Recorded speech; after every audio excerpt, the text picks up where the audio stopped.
Maniwala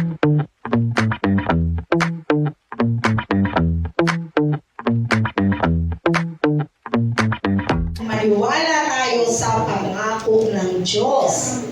Di ba? I-recap ko lang po yung pinag-aralan natin. Di ba nung isang linggo at mga nakaraan, ang pinag-aralan po natin ay ang propesiya na hinihintay ng tao. Di ba? Na siyang magliligtas, na siyang ibinigay ng Diyos para kanino? Para po sa atin. Propesiya na ibig sabihin, ilang daang taon na ang naglipas. Sabi nga, ang pangako ng Panginoon kahit kailan hindi mawawala. Yan po ang pag-aaralan po natin. Sabi nga, dati pa rin, noong unang panahon hanggang ngayon, yung ibang mga Hudyo, until now, they are waiting for Messiah.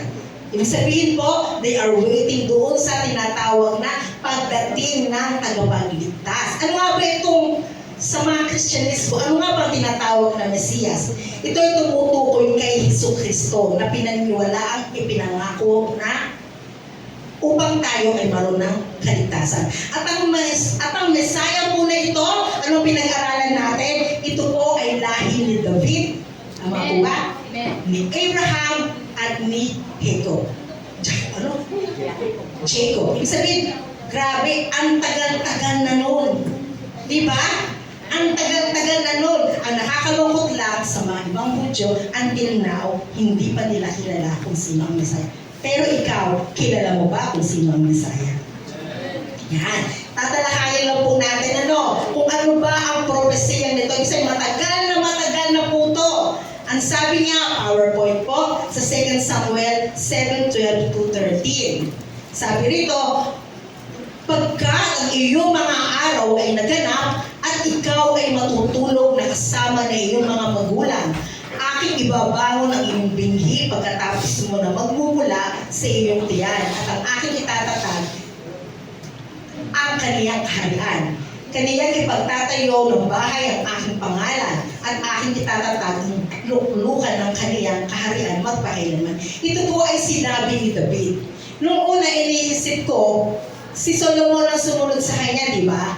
Kala ko siya yung tinutukoy. Pero si Solomon, hindi nagtagal ang kanyang kaharian. Di ba? Dahil siya ay sumamba sa Diyosan. Kaya naputol. So, ibig sabihin, hindi si Solomon ang tinutukoy ng Panginoon dito.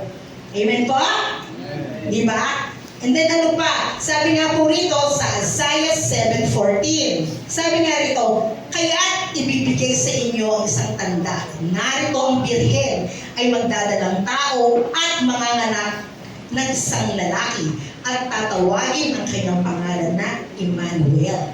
Ano ba ibig sabihin ng Emmanuel? Ang salitang ito ay nagmula sa Hebreo. Emmanuel ibig sabihin kasama. Diba? Ang LA ay kasama ay nangangahulugang Diyos kasama. Pag pinagsama yun, kasama natin ang Diyos. So, ibig sabihin po, ang propesiyang tinutukoy noong unang panahon pa ay sino? Siya ay sinilang sa isang birhen. Sino yun? Bakit parang kinukwento ko lang po ito. Sino po yung isinilang ng isang birhen na nangangalang Maria na siyang ipinangako ng ating Ama na magiging tagapagligtas ng sangkatauhan? Sino po? Salamat. Sasabi ko sa inyo, ito po ay alam na natin. At nire-recap lang naman natin. Para po, malaman lang natin kung ano ba, kung saan simula pa, ay ipinangako na si Jesus. Hindi siya kilala. Lahi pa lang siya ni David, lahi pa lang siya ni Abraham, lahi pa lang siya ni Jacob. Yun ay tinutukoy na. Kaya ngayon po, dahil Pasko, talagang paninindigan natin na ang ating tagapagligtas ay sino ulit? Amen. Malinaw po ba? Sige na, kung malinaw. Taga saan po si Jesus? Ha? Balik Marikina? Ang ginawag mo naman. Hindi ko Marikina, Malabon. Taga saan po si Jesus? Wow. Saan ba yung bayan? Ay, saan ba yung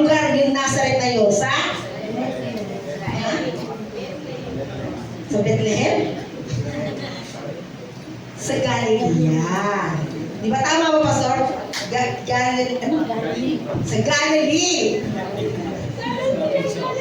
Sa Robinson, okay. Galeria. Until po ano nga ba ang Nazareth? Actually, yung Nazareth po, isa sa lugar na hindi kilala. Lugar na hindi sikat. Lugar na hindi pinag-uusapan. Lugar na kahit kailan ay hindi siya masasabing lugar na pupuntahan ng tao dahil maganda ang lugar. Hindi. Yun ang Nazareth. May mga nagtanong nga, bakit doon magmumula ang tagapagligtas? Bakit doon magmumula ang magbibigay ng kapayapaan? Bakit doon magmumula sa bayan iyon? O diba? So tingnan ninyo yung background ng Panginoon. Grabe.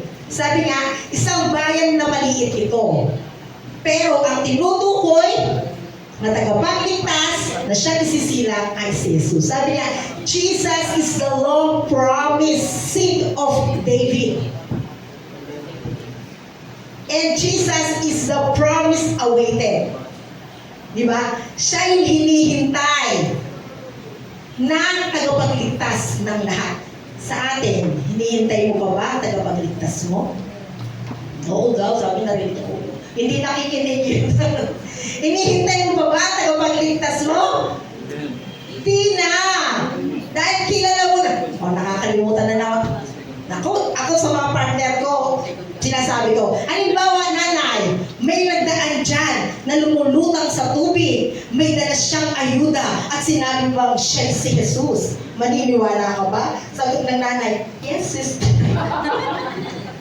Ano ba? Nanay, hindi. Hindi ka nagbabasa ng Bible, hindi ka magkakabiruan. Hindi na siya pupunta sa ibabaw ng tubig na baha at may batbit na ayuda. Hindi siya huyod. So kailangan hindi natitinan dahil siya po ang pinakamatagal ng promise ng Lord na ano? Ha?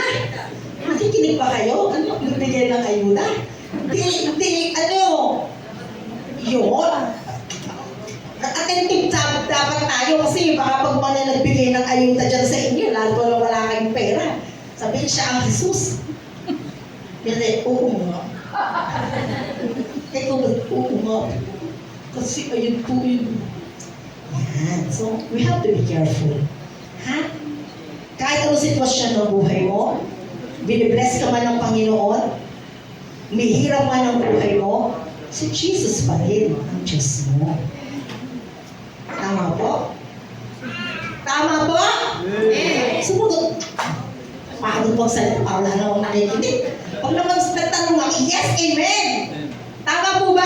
Amen! Di ba? Nakasigla kayong magsalita pag gano'n yung mga nakikinig. Di ba? It means, ang title po ng ating pinag-aaralan ngayon ay si Jesus, ang tanging sagot sa kaligtasan na sangkatauhan. Amen po? Amen! Sabi nga, ang pagdating ni Jesus sa mundong ito ay makulay. Bakit po? Dahil po, pag ikaw ay nanampalataya sa Panginoon, mararamdaman mo talaga na si Jesus ang tagapagligtas. Narito po yung mga ilang pangunahing aspeto ng kahulugan ng kanyang pagdating. Pagkamit. Bakit siya dumating sa atin? Upang makamit natin ang kaligtasan. Sabi niya sa John 3:16, o sino nakakabisa ng John 3:16? Sige nga, 1, 2, 3.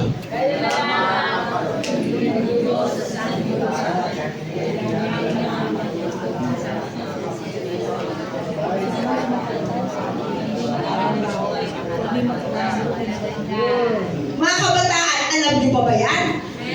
Ay, baka Facebook ng Facebook ha? Bago kayo mag-Facebook, abisaduhin niyo muna yan. Kung nga, hindi ko natanong yung anak ko. Sabi mo, mga kapatid, dapat siya ng life verse mo. Dahil kapag hindi yan naging life verse mo, magiging chaos ang buhay mo. Pwede kang maligaw. Di po ba? Imagine, sapagkat kayo na lamang ang pag-ibig ng Diyos sa sanlibutan, kaya binigyan niya kayo ng buktong na anak. Mga kapatid, buktong na anak. Ano ibig sabihin ng buktong na anak? Usapan natin si Kuya Christian.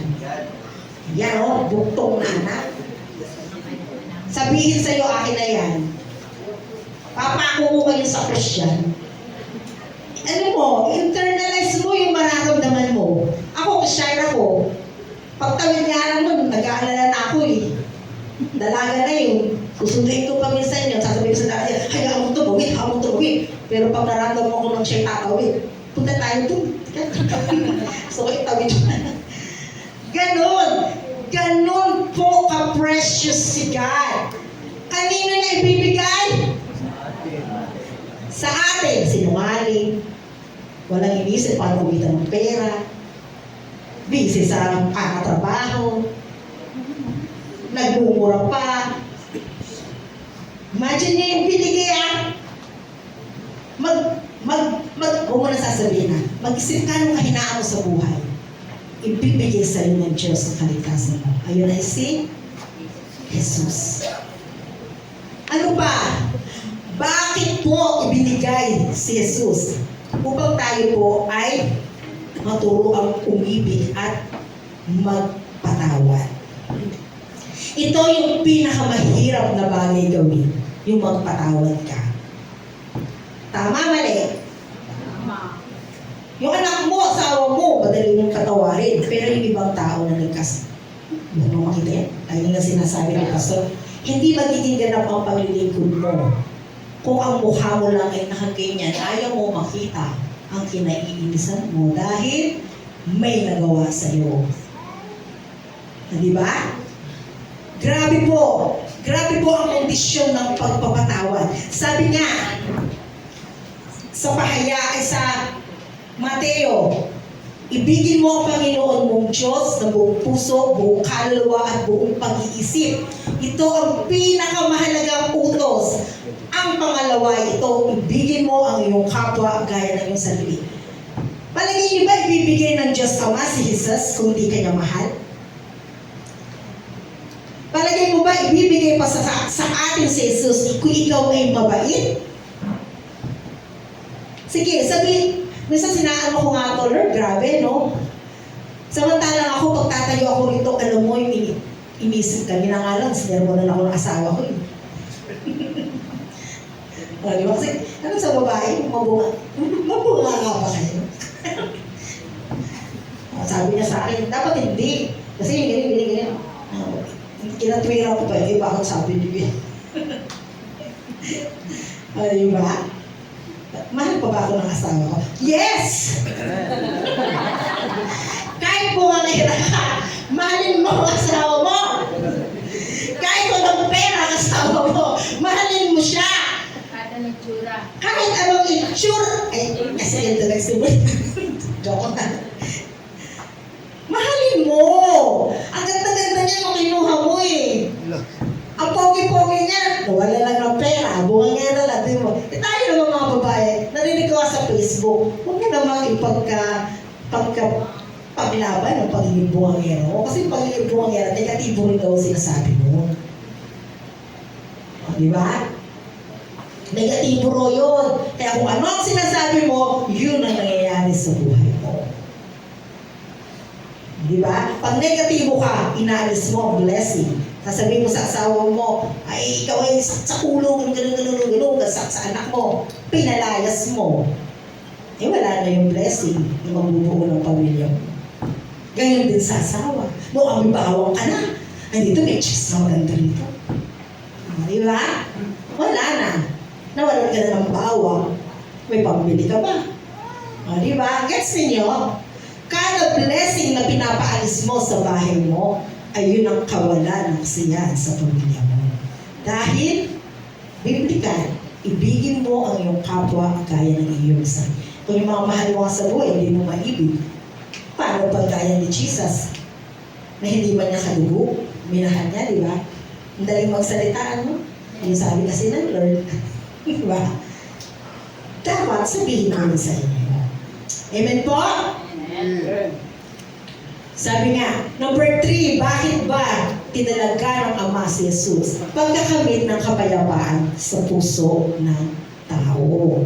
Sabi nga rito sa John 14:27, sinabi ni Jesus, kapayapaan ang iniiwan ko sa inyo. Ang aking kapayapaan ay binibigay ko sa inyo. Hindi ito gaya na ibinibigay ng mundo. Sino po gusto ng kapayapaan? Gusto mo magkaroon ng kapayapaan sa buhay mo? Ito yung prayer mo. Lord, baguhin mo ang puso mo. Alam mo kung bakit? Pansinin mo yung mga sitwasyon na nangyayari sa buhay mo. Makinig ka sa bulong ng Panginoon. Alam mo ang sasabihin na sa'yo? Lagi kong sinasabi to, hindi ko babaguhin ang sitwasyon na kung meron ka. Not unless mabago ng sitwasyon ang puso mo. We have to accept that. Kasi pag hindi mo tinanggap ang ganong bilin ng Panginoon, napuprostrate ka na, talaga namang hardworking ka na, grabe, Lord, itong gusto ko. Ito talaga ang gusto ko Frustrate ka na. Ipinagpipilitan mo pa. Isuko mo na sa Diyos yan. Itaas mo na ang kamay mo. Lord, baguhin mo na lang ang puso ko. Baguhin mo ako para kahit anong sitwasyon ang hindi nakakapagbigay ng kapayapaan sa iyo, yun ang magbibigay ng kapayapaan sa buhay mo. Ang sarap kaya harapin, yung wala namang nagbagong tao, hindi naman nagbagong sitwasyon, pero ikaw lakad-lakad ka lang, hi, hindi ka mo naapektuhan. Hi, kapag nilapitan ka na naman ang kaguluhan, hello. Ang sarap kaya. Bakit? Andiyan si Jesus Ano ba't andyan si Jesus? Kung di naman natin i-apply sa buhay natin yung mga pangako niya. Di ba? Kasi kapag di natin pinahawakan ang kapangako niya, kapag hindi natin tinanggap kung ano tayo ngayon, walang kapayapaan mangyayari sa puso ko. Buhay na pagtotoo to, mga kapatid. Ang sarap magkaroon. Nung una, pag na-experience ko, ayaw ko nagaman, ha? Bakit gano'n? Kung pala, gagamitin ako ng Panginoon sa ganito. No, di ba? Ang sarap kaya ng feelings. Minsan nag-uusap nga kami mag-asawa, no? Simple lang naman ang gusto ng Lord, Paano ka ngayon? Ang gating mo. Paano buhay meron ka ngayon? Kung ito man buhay na iyong kasalanan, pagsisihan mo. Babalik loob ka sa Panginoon. Ganun lang naman daw Mahirap gawin. Pero bakit ba nandito si Jesus? I really thank God, na-practice yung pag ako yung full of worries, marinig ko lang yung pangalan ng Jesus, parang ang lawak ng kapangyarihan na ibibigay. Kasi pag tinignan mo na si Jesus, ay, asan na? Jesus, ay, paano na? Alay, wala na nga. Baka kailangan mo manahimik at talagang kilalanin si Jesus. Yun ang solusyon. Gusto mo magkaroon na? Ano yung pinag-usapan natin? Ano yun? Hindi na naman nakikinig. Ano yung pinag-usapan natin? Kapayapaan. Amen po? Number 4. Ano yung aspeto ng kanyang pagdating? Pagpapakita ng pagka-Diyos at pagkababa. Sa Filipos 2:6-8 sinabi, siya, bagamat nasa anyo ng Diyos, ay hindi itinuring na isang bagay na dapat panghawakan upang maging kapantay ng Diyos. Kundi ang kanyang inalis ay ang kanyang sarili at anyong lingkod. Hindi siya nagpaka-Diyos. Bakit na-reach niya ang mga tao? Bakit na-reach niya ang mga tao? Dahil hindi siya nagpaka-Diyos. Kasi pag nga naman titignan mo yung Diyos mo, parang banal, masusunog ako. Pero bakit siya nilagay sa Nazareth? Bakit isa siya sa hindi naman nakapagtapos ng pag-aaral? Bakit isa siya sa pinakamahirap? Ay, isa siya sa mahirap. Diba? Dahil siya ang naging modelo. Upang pakinggan ng tao. Ikaw, tayo. Ano yung titulo mo? Ikaw ba ay matalinong tao? O ikaw ba ay maganda ba ang posisyon sa kumpanya mo? Ikaw ba ay manager? Saan ka nagtatrabaho? Ikaw ba ay binabaw lahat na nakakakita sa iyo? Ikaw ba ay mayaman sa mundo ito? Kung yan ang titulo na mayroon ka na nagiging hadlang para gamitin ka ng Panginoon, bago tayo pumasok sa church na to, hubarin mo ang titulo mo. Hubarin mo. Kung yan ang titulo mo na nagiging dahilan para hindi ka sumunod sa asawa mo, para hindi ka magpasako sa leader na iglesia nito dahil siya'y walang natapos.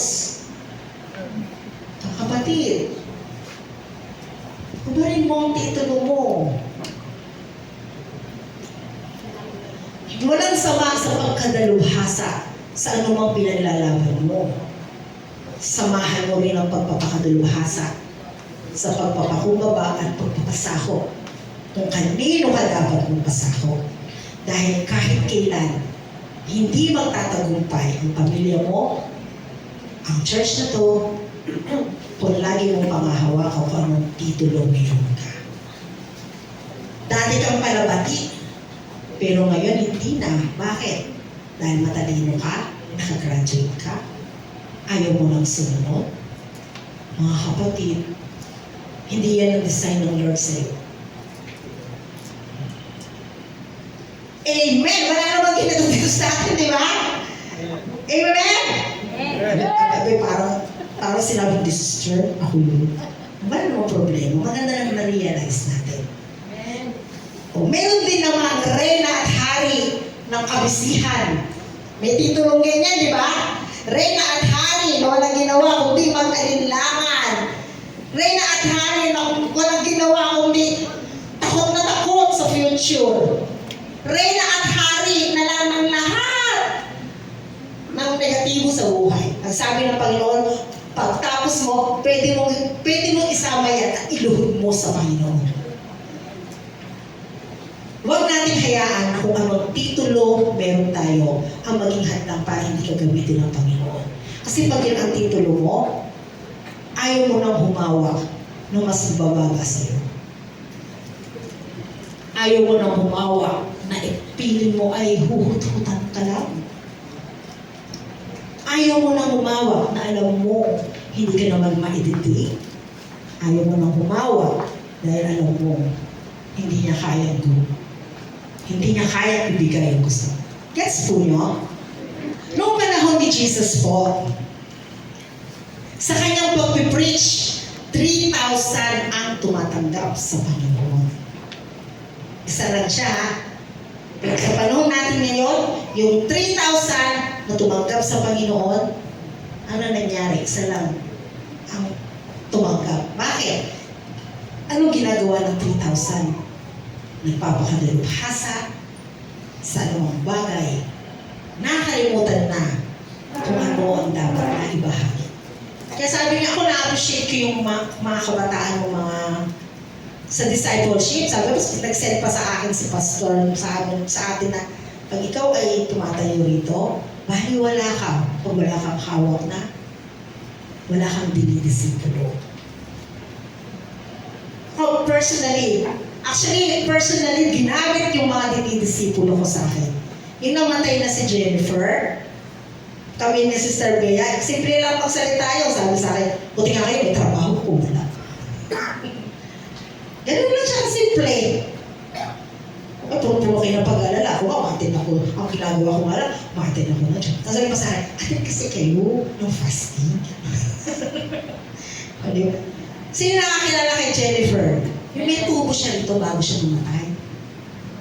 Tubo ba yun, Pas? Parang dala niya yung ospital sa likod niya. Para mabawasan yung iwan ko, di ko na maintindihan. Siya ang...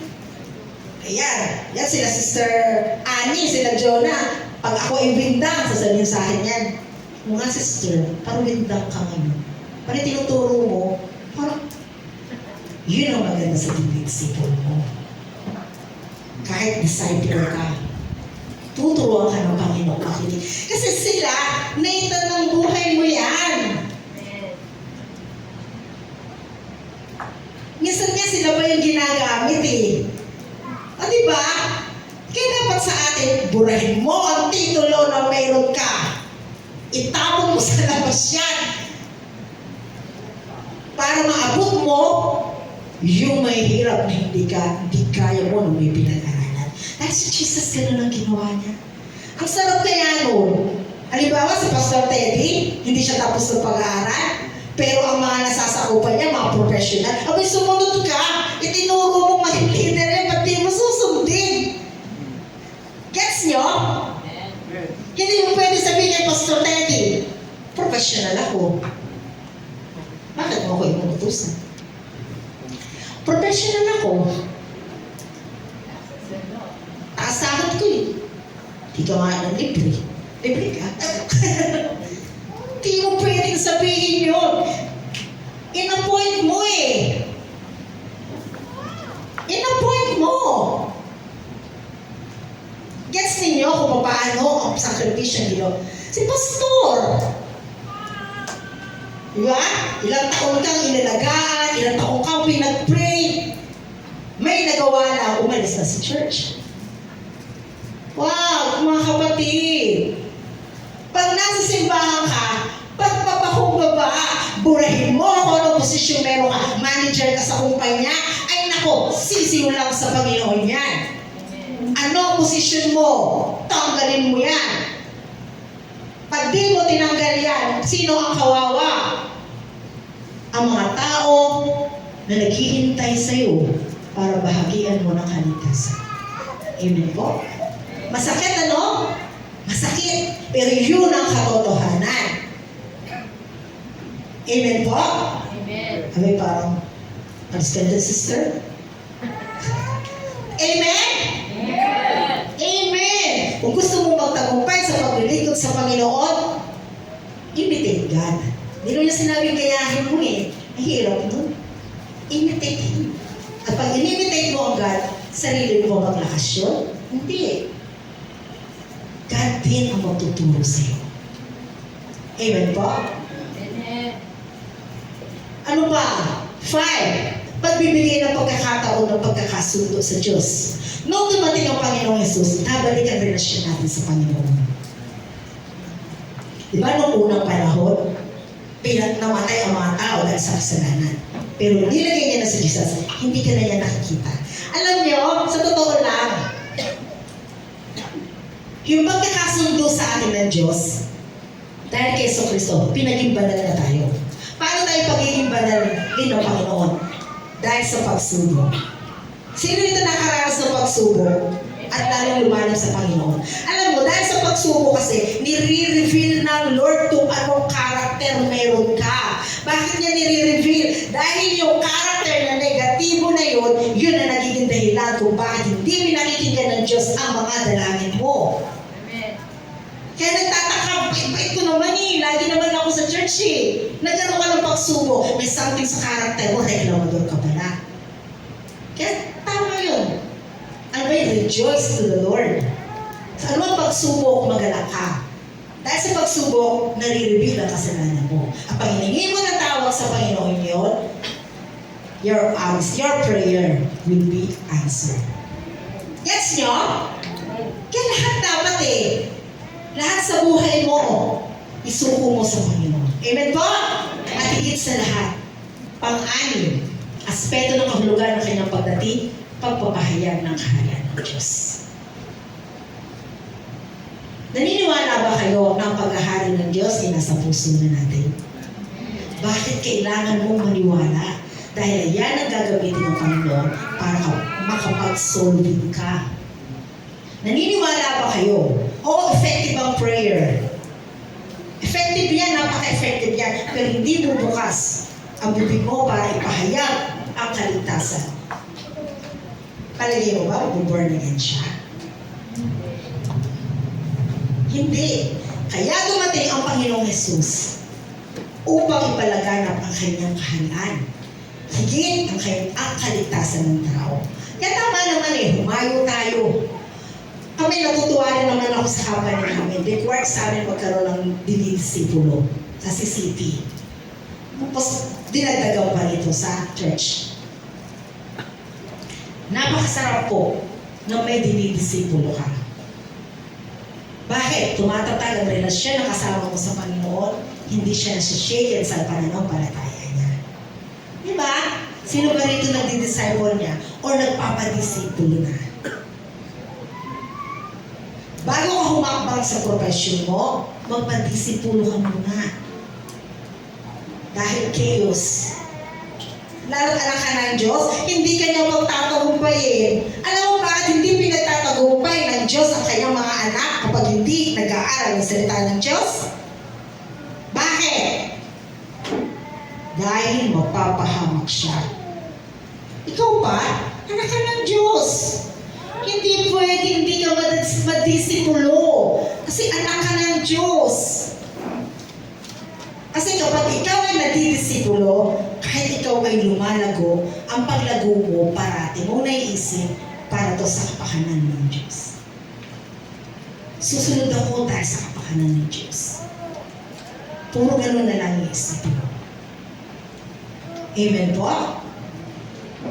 Kaya po sa buhay natin, ngayong Christmas, salamat nga po tayo ngayong Christmas, may mga bonus tayo, mayroon tayong pagkain, pero ang tanong, nabulay-bulay mo ba ang kahulugan ng Christmas? Mga kapatid, madugo ang kahulugan ng Christmas.